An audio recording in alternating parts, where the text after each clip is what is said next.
sisters, it's colder out here today than we anticipated. But 100 years ago, it was a lot colder. 100 years ago, my daughter, sitting right over there, that beautiful young girl right there named Luna, 100 years ago, my daughter wouldn't spend her weeks in a nice air conditioning or heated classroom getting instruction from a good union teacher. She would be spending her days in a mine or a mill somewhere because we had no child labor law. 100 years ago, women could be fired just for getting married. You literally could be fired. I have a memo from the South Dakota Secretary of State from 1940 that states to all department heads that they can go ahead and terminate the employment of any women if they get married to a man that has any kind of income.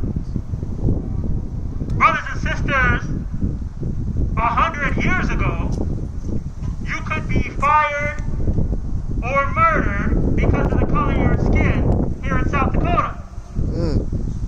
It's cold tonight, but it was a lot colder 100 years ago. And in retaliation, workers from all backgrounds, all ethnicities, all languages spoken, came together and they decided that they'd probably be better off if they worked together, if they show a little bit of solidarity. And they came together on a cold day and they decided that they would form the South Dakota Federation of Labor.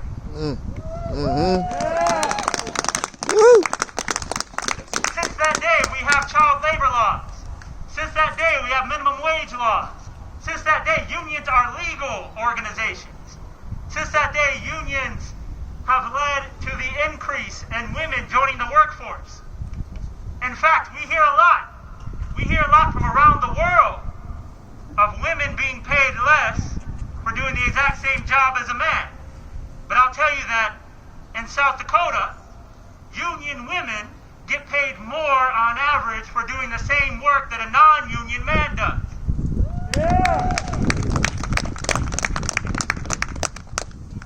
Brothers and sisters, this is not going to be the only cold day. We have a lot of cold days ahead of us. As the senator said, we have collective bargaining, and our basic rights to organize are oftentimes under attack. And it's unfortunate, because in the past 100 years, there have been times where we had no friends in the Democratic Party. And there have been times where we had no friends in the Republican Party. But there have been times where we had friends in both parties. In fact, President Dwight D. Eisenhower said you would be a fool to try to prevent anyone from joining a union. You would be a fool for passing any laws that would prevent people from joining unions.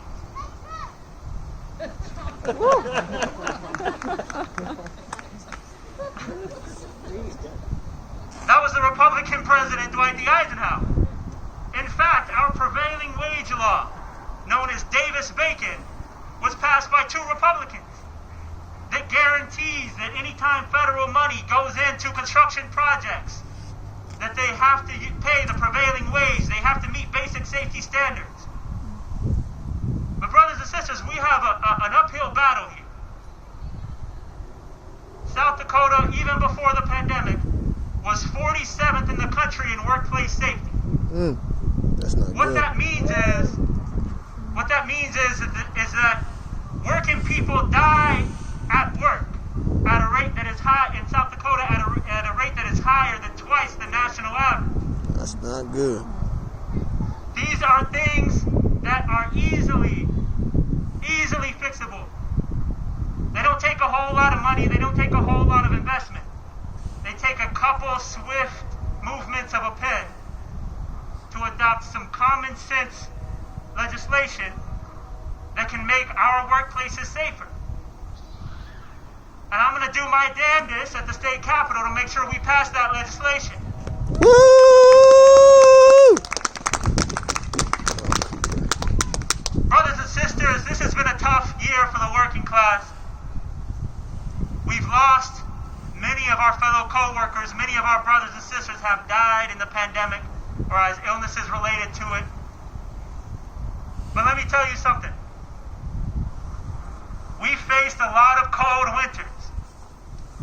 The working class has faced a whole lot of cold winters. We faced a whole lot of insurmountable odds.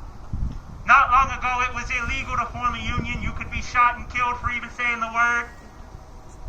But today we have millions and millions of union members across this country who make this country run. So we have a lot of cold winters ahead of us, but it's not anything the working class can't handle if we live by our basic principles of justice and solidarity. If we live by those basic principles of justice and solidarity, union and non-union, if the whole working class stands together, then 100 years from today, union members will be standing at this spot, looking up at this good, well-constructed arch, and they'll be talking about the dark days when not everyone was in a union. 100 years from now, when my daughter is standing up here, hopefully, 100 years from now, they'll be looking back and thinking of the efforts of every single person here, of every single working class person in the shop, every single working class person in the schools and at the Smithfield plant, every single working class person who paves the roads, who works at the libraries, who delivers the letters, every single working class person who makes this country run and has provided time and time again this country to the #1 economic spot. But brothers and sisters, we have to stand together. We have to live by our principles of solidarity and justice. And if we do that, we will be stronger and stronger over the next 100 years. Thank you all, and happy Labor Day.